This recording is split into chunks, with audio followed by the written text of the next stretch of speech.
Welcome back to the studio. We had a class yesterday and pulled out the things from the kiln. So we're going to take a look at them and we're going to do it by student, or try to, because I know my students are going to watch the video and they're going to want to see their pieces, so we're going to discuss them. So the first piece we look at is Amanda's. I call Amanda Cat Lady. So Cat Lady Amanda made a magnet, and on it she put the word dreams or dream, and she cut her own heart shape, which is very impressive for a beginner student to attempt a heart freehand. It's a very hard thing to do, to cut out of glass, and she did a pretty good job, a very good job. And she also did two friends pendants. I don't know if I can see that. And she's going to hang them on bales for a necklace on an angle. And then she did a Love Never Fails magnet. And this is a good example of how not always being perfect and cutting exactly even and straight actually works for your design element. If it was all meant to be even and straight, we could just machine punch everything, but because this is done as a skill and art, we use those different forms and it helps create really cool artwork. So Amanda did really good. Next we have Gina. Gina made, this is her dichroic piece. It came out very nicely. The one thing, Gina, I do want to talk to you about this first, is because the top piece that had the dichroic in it did not fuse all the way flat and round. The top piece actually stayed kind of cushion shaped squared, and it's actually very cool. It's not something that you normally would have gotten out of this piece. It would have usually just all melted into three round, the three round flat. In this time, the square of the top piece that actually was square, it stayed kind of square. And we can refire it and melt it all more of a flat piece instead of the layers, and lose that squareness to the top clear if you'd like. So you just let me know. But if it were my piece, I would not. I would keep that top squared piece as a design element. I'm going to turn off that light and see if it helps.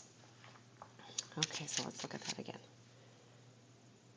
Here we go. Can you see that it's kind of squared off? But it is very cute, Gina. She also made some little random shapes and layered them a couple higher than the other. We have 3 layers on this one, 3 layers on this one. Very cute. I love the blue. And then next we have Antoinette. She made 2 dichroic pieces for her sons. They're identical, so both of her sons will have the same necklaces. And then she made a piece that had a slide, decal slide of a phrase. It says, "Love suffers long and is kind." We were worried about this yesterday because I told her on the striped black and white glass it's going to be hard to read. And yes, it is hard to read. In fact, even more than I thought, because it faded even from the black to more of a grayish letters. You can still read it. If somebody's up close, they can come and see it. I do like the design element that you put the clear chunks around the side of it, and that just gives it a little different pizzazz. So that's really cute. My sister was in the class and so impressed with her work. I love this piece. I told her I'm just going to have to keep it. She did a really good job with her koi fish, and she actually is going to be sending this to a friend in Miami, I think, as a magnet. She did a really good job. I wasn't expecting on her first, to be honest. As my sister, I can say this. To be honest, I wasn't expecting her to be so artistic the first time around, but look at her go. Here is the other piece she made. I really love too, and it's another magnet. and she did some good stacking. And where I placed this in the kiln, it was more centered, so it didn't heat as much as the rest. And because it's so big compared to the other pieces, we were able to keep even more of the stacked look, where it didn't fuse flat as just one solid flat piece, which is really cool. I like it. So we had a joke during class that none of her pieces were going to come out. They were all going to break in the kiln, and then she's going to find them on eBay. The next person would be Holly. Holly made this piece to be top of a bookmark, and she's got her slide in decal slide inside, and she fell in love with the orange glass that has a pattern already in the glass. So she cut that, and this is her first piece.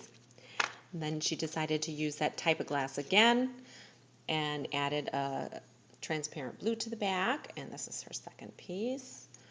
And then for her dichroic glass, she made this one.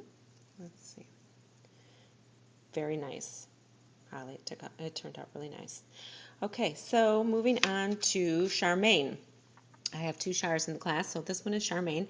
She did a little random piece dichroic on clear, and that is really fun. She moved on and did her decal slide of the bamboo tree on a streaked white and clear glass, and she used a piece that I had pre-fired with a dichroic chunk on it, and I used as my little tidbits, and she found it in the bowl, and she used that as her moon, and that's very creative. I love how she did that. It turned out good. And then for her dichroic pattern, she did this piece, very pretty. Now, with my sister in the class was also my niece, who was also so creative. I love it. Must run in the family. So she did this piece here, which has a decal slide of the words "Love Never Fails" to match her friend Amanda Cat Ladies. They both did the same. And when we were all done with class, Amanda and Kiana wanted to work a little bit longer, and so I let them stay in and play. And so on this piece, she had added a piece of metal, copper actually, and I hadn't been teaching metal in the class, so what she didn't realize is that when you use the metal in glass, it has to be covered with a clear or covered somehow so that it stays on the glass. And it's not sharp and doesn't hurt anybody. So I actually added the clear dab of glass on top of it for her so that it would work out, and it worked out nicely. This is the other piece she made, and she had added a metal she found in one of my boxes on the workbench. And she too cut a heart, and I'm telling you, really, for the first time ever cutting with glass, to make a heart is really difficult, and both of their hearts turned out just perfect, very good.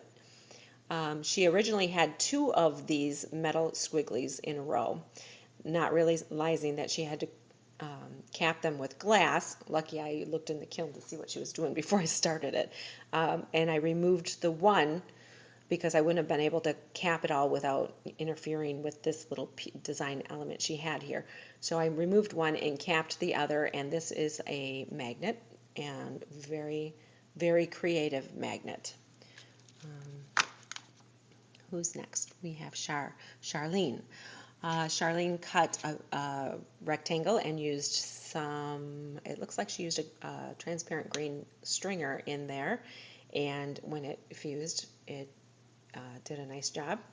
So you can still feel them a little bit, but they are fused nicely. This is really cool. I knew this was going to be cool when I saw it in the kiln.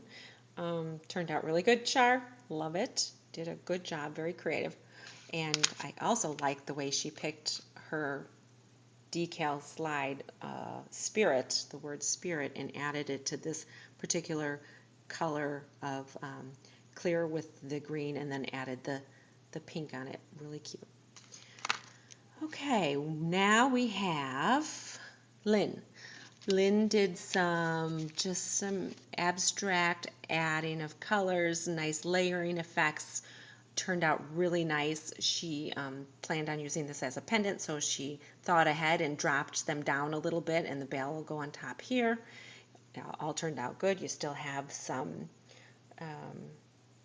depth to your work because it didn't go to a full fuse with the heat, and so we left some texture and depth, and same thing for your magnet. Same effect, which is really nice. So it turned out good. The one thing we did have a problem with was this piece. Lynn's oval shape, you cut really nice, Lynn. It turned out, oop, and I'm going to drop it. It turned out really nicely shaped and smooth and good. The top little chunk that you used, for some reason, spiked peaks out of this side and this side, and I tried to file them down for you because they were actually sharp.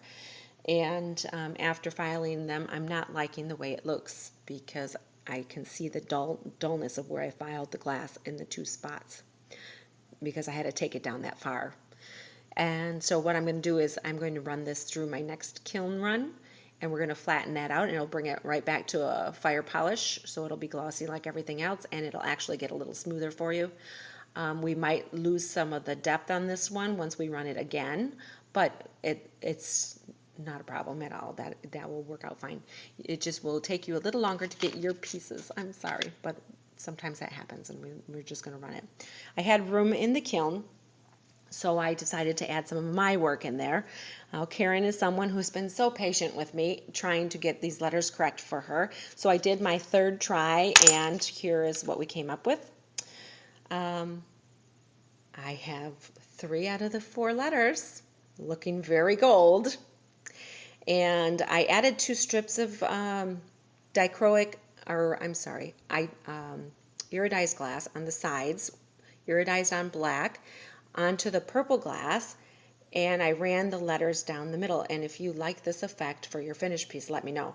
But I just wanted to show you where we're coming along, and I think I'm determining that the problem here is that I'm going to need to center this in the kiln to keep it away from the heat sources, because even this time this particular piece was on the very edge of the circle of the kiln, and the letter that is the least shiny was the furthest towards the edge of the shelf. So I am going to, the next time I fire your piece, I'm going to put it into the center of the kiln to protect the letters, and I think that is going to solve our problem. I also threw in a couple just fun pieces.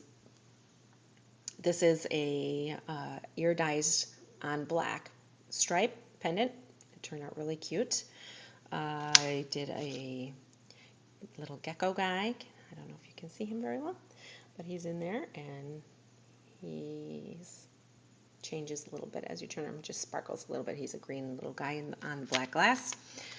A purple, and the dichroic pattern is pink and gold as you turn on a purple glass. And I did a little Cheshire cat from the Alice in Wonderland kind of cat. So, and that is like a coppery gold on black. And then finally, for my friend Kim, I have created your piece. It's on a jade colored background. We have your blues and golds coming out, and on the right color of green. And we're going to add that to a gold bail for you, and you're going to be all set. Tell me how you like it.